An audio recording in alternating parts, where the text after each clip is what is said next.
C'est une journée sous très haute tension en Tunisie, vous le savez, avec les obsèques de l'opposant qui a été assassiné avant-hier. Grèves et manifestations sont organisées toute la journée dans tout le pays. Et votre invité, Jean-Pierre Elkabbach, est l'ancien Premier ministre de Tunisie, Béji Caïd Essebsi. Monsieur le Premier ministre, merci d'être en direct avec nous de Tunis. Vous qui êtes tant sollicité, Béji Caïd Essebsi, bonjour. Bonjour Jean-Pierre. Est-ce que vous serez dans le cortège tout à l'heure pour accompagner Chokri Belaïd? C'est mon devoir. Et vous serez avec la famille?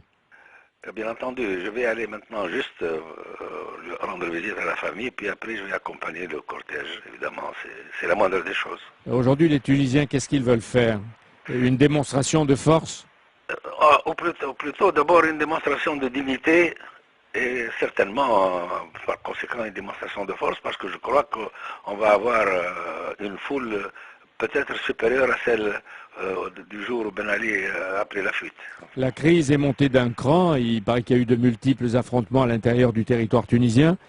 On dit que la Tunisie n'est pas loin du chaos. Quand on est à Paris, on croit que tout peut exploser. Il y a déjà tellement de violence. Écoutez, la Tunisie n'est certainement pas au meilleur de sa forme, et dire qu'elle est au bord du chaos, c'est un peu exagéré. Évidemment, nous avons des tensions. Et au fond, c'est dû au fond à la mauvaise gestion des affaires par le gouvernement.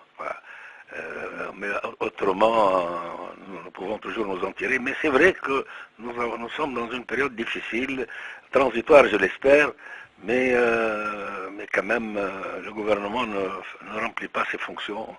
Et je crois que même le Premier ministre vient d'annoncer qu'il se propose de dissoudre son gouvernement et de former un nouveau gouvernement de technocrates. Oui, mais son parti islamiste Ennahda l'a désavoué. Est-ce qu'il peut encore gouverner? Vous savez, gouverner, c'est pas peu dire, hein, parce que réellement, il est déjà au gouvernement depuis 1 an et demi presque, et au fond, quand on juge par le résultat, c'est pas fameux. Vous voulez dire que ce gouvernement et ce parti qui ont été majoritaires il y a quelques mois ont complètement échoué? Ils avaient une majorité relative, mais ils ont formé une coalition pour pouvoir gouverner. Et évidemment, ils ont mal gouverné, parce que maintenant, tous les indicateurs en Tunisie sont presque au rouge, hein, sur le plan économique et maintenant aussi sur le plan sécuritaire. Est-ce qu'ils ont vraiment voulu islamiser, comme on le dit, la société tunisienne? Ils ont tenté, c'est certain. C'est le grand problème entre eux et nous. Ils veulent revenir en arrière et nous voulons faire un État du XXIe siècle. Oui. Et eux, ils veulent revenir au 7e siècle. Oui. Le chef du parti islamiste Ghanouchi, qui était accueilli en triomphe quand il est arrivé, lui-même sur la sellette.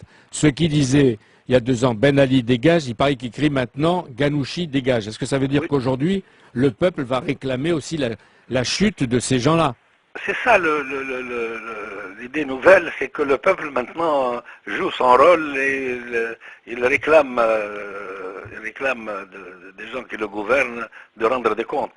Et effectivement, il a crié dégage pour le gouvernement, même pour Ghanouchi, même pour tous les responsables, chaque fois que l'occasion se présente. Mais évidemment, il faut quand même savoir raison garder. Oui. Mais ça ne va pas très fort, c'est vrai. Les salafistes, Monsieur Essebsi, les salafistes, sur leur Facebook, font circuler la liste noire des hommes à abattre. Il paraît que vous êtes aussi menacé? Vous vous sentez... J'ai toujours été, enfin, ça fait partie peut-être du pédigré de chacun de nous. Oui, mais est-ce que vous vous sentez menacé dans votre vie quotidienne? Oui, mais bien sûr, c'est pour ça que quand même je prends des précautions et même le gouvernement a été au fait de ces menaces et j'ai quand même actuellement une escouade de policiers qui me gardent. Oui, mais tous ne sont pas, comme vous, protégés par les policiers. Il y a des opposants qui sentent la menace peser sur eux. Est-ce que vous sentez qu'il y a des armes qui circulent en Tunisie? Ah oui, absolument, ça c'est vrai. C'est la nouvelle donne. À cause de notre voisinage de la Libye, évidemment, il y a beaucoup d'armes qui circulent, certainement pour faire le transit vers d'autres destinations, mais il y a une quantité d'armes qui restent en Tunisie, et ça c'est préoccupant, bien entendu. Est-ce que vous voulez dire que les salafistes sont peut-être soutenus par des brigades internationales de djihadistes, des non-tunisiens? Vous savez, déjà les Tunisiens sont un peu partout. Hein. Si vous regardez ce qui s'est passé en Algérie à In Amenas, il y a 11 Tunisiens parmi les gens qui ont attaqué cette centrale gazière. Et même en Syrie, il y a des Tunisiens.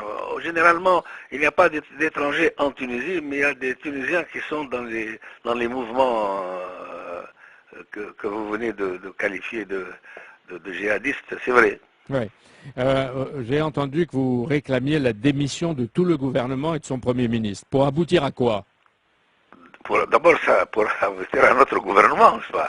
Oui, mais sur ce plan-là, je suis d'accord avec le Premier ministre lui-même, puisque lui-même vient d'annoncer qu'il va dissoudre son gouvernement et il pense maintenant constituer un nouveau gouvernement de technocrates. Mais il n'a pas l'autorisation de son parti. Et il est minoritaire chez Ennahda, c'est-à-dire c'est un modéré, alors que les durs ont pris plutôt le pouvoir. Non, lui, il est le secrétaire général d'Ennahda. Il est modéré, non, mais c'est à l'épreuve du pouvoir, il est beaucoup plus réaliste, n'est-ce pas, que ceux qui sont dehors. Mais de toute façon, nous sommes en crise, n'est-ce pas? Et il y a un conflit à l'intérieur même du parti Ennahda, ce qui ne facilite pas les choses. Le pouvoir a créé des comités de défense de la révolution, comme en Iran, des bandes de nervis surarmés prêts à tout. Oui, c'est vrai. C'est vrai que ça existe. Et ce sont eux qui mettent la pagaille. Et qui tuent. Ils exercent la violence et notre parti est la première victime, n'est-ce pas, des exactions de ce qu'on appelle les ligues de défense de la révolution, n'est-ce pas. Et alors, vous avez demandé leur suppression? Donc, moi, j'ai demandé, et mon parti, et d'ailleurs, c'est un consensus général de tous les partis qui ne sont pas le parti au gouvernement, qui demande la dissolution de ces ligues, parce que c'est absolument aberrant. Nous avons un État, et au fond, s'il y a des violences à exercer, il n'y a que la violence légale. Et la violence légale est entre les mains de l'État. En principe, c'est le président de la République, Monsef Marzouki, qui doit désigner le Premier ministre pour calmer les citoyens tunisiens. Qu'est-ce qu'il devrait choisir? Parce qu'en plus, M. Marzouki doit sa présidence aux islamistes en prétendant même qu'il est C'est exact. En C'est prétendant pour même ça qu'il qu'il ne bouge pas beaucoup. Voilà, en prétendant même qu'il est leur marionnette. Est-ce qu'il a une marge de liberté pour agir? Écoutez, moi j'ai le sens de l'État et je ne veux pas mettre ce qualificatif-là sous ce qualificatif, le président de la République. Mais enfin, c'est vrai qu'il est tributaire des votes des islamistes pour avoir eu ce poste-là.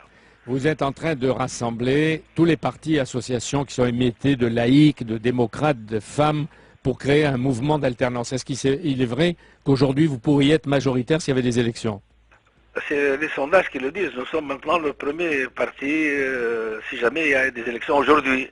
Mais comme vous savez, les sondages, ça va et ça vient. Hein. Oui, les élections pour la présidence de la Tunisie, pour les assemblées, devaient avoir lieu en octobre dernier, prévues pour juin. Elles risquent d'être reportées. Qu'est-ce que vous demandez? Non, mais de toute façon, on ne peut pas penser à une date pour les élections quand on n'a pas terminé la rédaction de la Constitution, n'est-ce pas? Oui. Il y a des préalables, la Constitution d'abord, et puis il faut une loi électorale. Sur ces deux points, on n'a pas avancé du tout. Hein. Béji Caïd Essebsi, qu'est-ce que vous demandez aujourd'hui au nom de la Tunisie, à l'Europe, à la France, aux Français? D'être des partenaires comme nous le concevons et comme nous l'assumons aussi, c'est-à-dire mettre l'accent sur la Tunisie moderne, sur la démocratie. Et nous avons quand même fait de grands pas dans ce sens-là, mais malheureusement pour le moment, le processus de transition démocratique est presque à l'arrêt. Merci Béji Caïd Essebsi.